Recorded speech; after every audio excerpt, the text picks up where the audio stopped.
నమస్కారం, నా పేరు శివప్రసాద్. వెల్కమ్ టు గగన మీడియా. అసలు విజయవాడలో ప్రస్తుత పరిస్థితి ఏంటి? ఎన్ని క్యూసిక్కల నీరు కృష్ణా నది నుంచి సముద్రంలో కలుస్తుంది? అసలు విజయవాడ ప్రాంతంలో ఏ ఏరియాలు లోతట్టు ప్రాంతాలు కానీ ఎక్కడ ఈ వరద నీరు ఎక్కువ చేరి ప్రజలు ఇబ్బంది పడుతూ ఉన్నారు? సింగనగర్ ఏరియా పరిస్థితి ఏంటి? కృష్ణలంక ఏరియా పరిస్థితి ఏంటి? అసలు కృష్ణా రివర్ నుంచి నీరు ఈ సింగనగర్ ఏరియాలో కానీ అలాగే కృష్ణలంక ఏరియాలో కానీ రావడానికి ప్రధాన కారణం ఏంటి? అలాగే ముఖ్యంగా లోతట్టు ప్రాంతాల్లో ఉన్న ప్రజల్ని వాళ్ళకి సహాయ సహకారాలు అందించడంలో కానీ రక్షణ సౌకర్యాలు కల్పించడంలో కానీ ఈరోజు రాష్ట్ర ప్రభుత్వం ఎంతవరకు సక్సెస్ అయ్యింది అనే విషయాలు తెలుసుకునే ప్రయత్నం చేద్దాం. ప్రస్తుతం మనం విజయవాడ రివర్ వ్యూ పాయింట్ ప్లేస్లో ఉన్నాం. ఇక్కడ మనం చూస్తే కృష్ణా రివర్ ప్రధానంగా గత 3 రోజుల నుంచి కూడా కురుస్తున్న వర్షాల దృష్ట్యా కానీ అలాగే రాష్ట్రంలో కురుస్తున్న వర్షాల దృష్ట్యా కానీ మెట్ట ప్రాంతాల్లో ఉన్న ప్రక్క రాష్ట్రాల్లో వస్తున్న వర్షాల దృష్ట్యా కానీ ఈరోజు కృష్ణా రివర్కి వరద పోటెక్కిందని చెప్పవచ్చు. మనం ప్రధానంగా ఈరోజు కృష్ణా రివర్ దగ్గర ఏదైతే కృష్ణలంక ఏరియాలో కట్టిన రిటైనింగ్ వాల్ దగ్గర ఉన్నాం. ఈ వాల్ దాదాపుగా 4 నుంచి 6 కిలోమీటర్ల వరకు గత టీడీపీ నుంచి కానీ తర్వాత వైఎస్ఆర్ ప్రభుత్వంలో కానీ నిర్మించిన పరిస్థితి ఇది. ఈరోజు ఈ కృష్ణా రివర్ ఈ రిటైనింగ్ వాల్ దగ్గర చూస్తే కృష్ణా రివర్ దాదాపుగా 2 నుంచి 3 అడుగులు ఎత్తు మాత్రమే ఇంకా రిటైనింగ్ వాల్ మిగిలి ఉంది. మిగతాదంతా కూడా కృష్ణా రివర్ నిండిపోయిన పరిస్థితి కనిపిస్తూ ఉంది.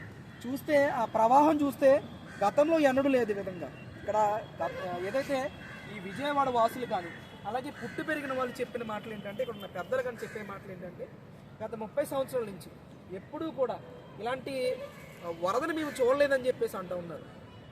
చరిత్ర చూసుకుంటే గత 100 సంవత్సరాల్లో ఇలాంటి వరద రెండోసారి వచ్చిందని చెప్పేసి చరిత్ర చెప్తా ఉన్న పరిస్థితి. ప్రధానంగా మనం ఇక్కడ చూస్తే ఈ వరద ఉధృతికి ఏదైతే ఈ రిటైనింగ్ వాల్ కేవలం 2 అడుగులు మాత్రమే కనిపిస్తూ ఉంది. అక్కడ మనం చూస్తే వారధి నుంచి తాడేపల్లి గుంటూరు అంటే కృష్ణా జిల్లా నుంచి గుంటూరు కలిసే ఒక వారధి హైవే ఏదైతే ఆ బ్రిడ్జిని చూస్తే అది కూడా దాదాపుగా దాని దగ్గర కంటూ వచ్చేసిన పరిస్థితి మనకి కనిపిస్తూ ఉంది క్లియర్గా. అలాగే అక్కడ అంతకు ముందు ఏదైతే ఈ వారధిని దాటి ఏదైతే రైల్వే ట్రాక్లు కానీ అలాగే ప్రకాశం బ్యారేజ్ కానీ చూస్తే దాదాపుగా నీటి మట్టం దానికి ఏదైతే రైల్వే ట్రాక్లు కానీ అలాగే అక్కడ ఏదైతే కృష్ణా బ్యారేజ్ కానీ దాదాపుగా నీటి మొత్తం పైకంతా వచ్చేసిన పరిస్థితి ఈరోజు కనిపిస్తూ ఉంది. ముఖ్యంగా మాట్లాడుకుంటే ఎంతైతే 11 లక్షలకు పైన క్యూసెక్కల నీరు ఈరోజు ఇన్ఫ్లో కానీ అలాగే అవుట్ఫ్లో కానీ వస్తుందని చెప్పేసి ఇప్పటికి అధికారులు చెప్తా ఉన్నారు. లోతట్టు ప్రాంతాల్లో కూడా ఎన్డీఆర్ఎఫ్ బృందాలు కానీ అలాగే 6 హెలికాప్టర్లతో నిన్న చంద్రబాబు నాయుడు గారు ఏదైతే రాష్ట్ర ముఖ్యమంత్రి కేంద్ర మంత్రి అమిత్ షా గారితో ఫోన్ చేసి పరిస్థితి ఎలా ఉందని చెప్పగానే కొటాహుటిన కేంద్రం కూడా సహాయ సహకారాలు అందిస్తామని చెప్పడం కానీ ప్రధాని మోడీ గారు కూడా చంద్రబాబు నాయుడు గారితో మాట్లాడడం కానీ అమిత్ షా గారు మాట్లాడడం కానీ ఈరోజు రాష్ట్రానికి 6 హెలికాప్టర్లు అలాగే ఎన్డీఆర్ఎఫ్ బృందాలు అలాగే వందల సంఖ్యలో బోట్లను కూడా ఇక్కడ తీసుకొచ్చి సహాయ సౌకర్యాలు కూడా కల్పించే విషయంలో ప్రభుత్వం ముందుకెళ్తా ఉన్న పరిస్థితి. అసలు ఇక్కడ మాట్లాడుకునేది సింగనగర్ ఏరియా. విజయవాడలో సింగనగర్ ఏరియా అనేది ఎందుకు మునిగిపోయింది? కృష్ణా నదిలో వస్తున్న ఈ వరద దృష్ట్యా బొడమేరు వాగు అనే ఒక వాగు పొంగి ఇక్కడ గట్టు కూడా తెగిపోయిన పరిస్థితుల్లో ఈ సింగనగర్ ఏరియా ఈ విజయవాడ ప్రాంతంలో సింగనగర్ ఏరియా అనేది కొంచెం పల్లపు ప్రాంతం చెప్పుకోదగ్గ విషయంలో. ఈ బుడమేరు వాగు పొంగి గట్టు తెగిపోయిన తర్వాత అందులో ఉన్న నీళ్ళన్నీ కూడా సింగనగర్ ఏరియా ప్రాంతంలోకి రావడం అక్కడ దాదాపుగా 2 ఫ్లోర్ల నుంచి 3 ఫ్లోర్లు ఉన్న బిల్డింగ్లతో సహా మునిగిపోయిన పరిస్థితి ఈరోజు కనిపిస్తూ ఉంది.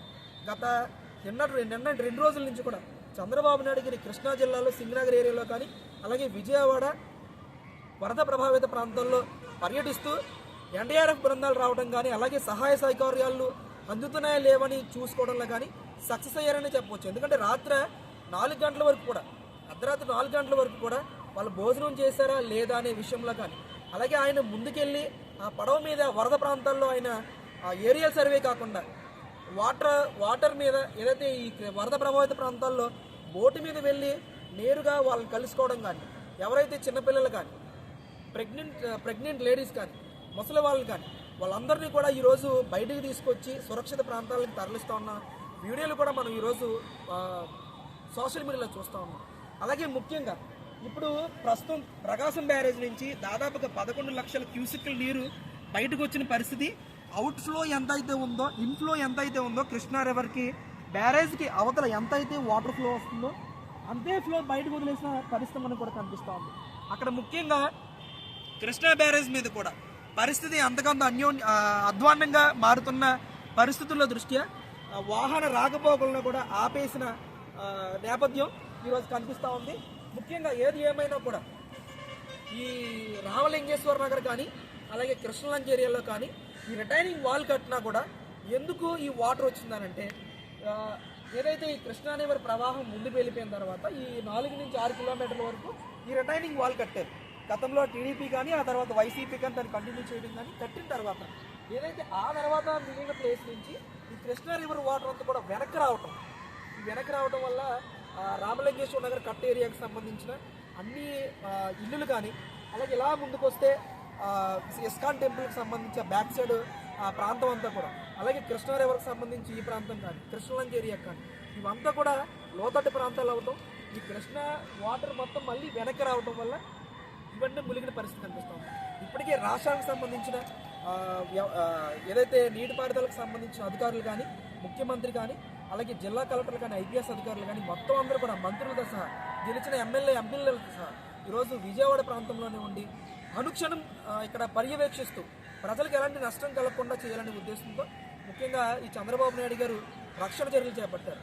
అలాగే ఈ ప్రాంతం యొక్క ఈ విజయవాడ ప్రాంతం యొక్క పరిస్థితిని కేంద్రానికి చెప్పగానే వాళ్ళు కూడా హుటాహుటిన రక్షణ చర్యలు చేపడతాం, మీకు అందరికీ అండగా ఉంటామని చెప్పి చంద్రబాబు నాయుడు గారితో మాట్లాడటం కూడా ఈరోజు మనకు తెలుస్తూ ఉన్న పరిస్థితి. అందులో భాగంగా 6 హెలికాప్టర్లు అలాగే ఎన్డీఆర్ఎఫ్ బృందాలతో అందరినీ కూడా ఇక్కడ తీసుకురావడం, ఇక్కడ లోతట్టు ప్రాంతాల్లో ఉన్న ప్రజలను కానీ అలాగే ఏదైతే ఇబ్బందులు పడుతున్న వాళ్ళందరినీ కూడా బయటకు తీసుకొచ్చి సురక్షిత ప్రాంతాలకు తీసుకెళ్ళడం కానీ వాళ్ళకి ఆహార సదుపాయాలు కల్పించడంలో ఇక్కడున్న ప్రతి హోటల్ని వాడుకోవడంలో కానీ కళ్యాణ మండపాలను వాడుకోవడం కానీ అలాగే అక్షయ పాత్ర ఏదైతే అన్నా క్యాంటీన్లకి అక్షయ పాత్ర నుంచి అన్నా క్యాంటీన్లు కూడా నడుపుతూ ఉన్నారు గత కొన్ని రోజుల నుంచి కూడా. అదే అక్షయ పాత్రకు సంబంధించి లక్ష నుంచి 2 లక్షల ఆహార పొట్లాలు తయారు చేసి ఈరోజు లోతట్టు ప్రాంతాల్లో ఉన్న ప్రజలందరికీ కూడా పంచిపెడతా ఉన్నారు. నిన్నటి నుంచి చూస్తూ ఉంటే రాత్రి నుంచి చంద్రబాబు నాయుడు గారు ఈ సింగనగర్ ఏరియాలో కానీ కృష్ణా జిల్లాకు సంబంధించిన లోతట్టు ప్రాంతాల్లో వరద ప్రభావిత ప్రాంతాల్లో ఎక్కడ తిరిగినా కూడా ఆయన కూడా బిస్కెట్ ప్యాకెట్లు కానీ అలాగే వాటర్ బాటిల్స్ కానీ ఇవన్నీ ఇస్తూ ప్రజలకి నేనున్నాననే ధైర్యాన్ని కూడా కల్పిస్తూ ఉన్నారు. ఏది ఏమైనా కూడా ఇలాంటి కృష్ణానది ఉధృతి అలాగే ఇలాంటి వరద గత 30 ఏళ్ళుగా ఈ కృష్ణా జిల్లాలో మేము చూడలేదని చెప్పి ఇక్కడ విజయవాడ వాసులు కానీ విజయవాడ ప్రజలు కానీ చెప్తా ఉన్నారు. సో ఏది ఏమైనా ఈ పరిస్థితుల్లో పార్టీలకు అతీతంగా ప్రతి ఒక్కరు కూడా ప్రజలకి సపోర్ట్ చేసి ప్రజలకి రక్షణగా ప్రజలకి సహాయ సహకారాలు అందించేలాగా అందరం తోడ్పడదాం. ఈ వరదల నుంచి మనల్ని కాపాడుకునే ప్రయత్నం మన వంతు కూడా మనం చేద్దాం. వీడియో జర్నలిస్ట్ మోహన్తో శివప్రసాద్, గగన మీడియా.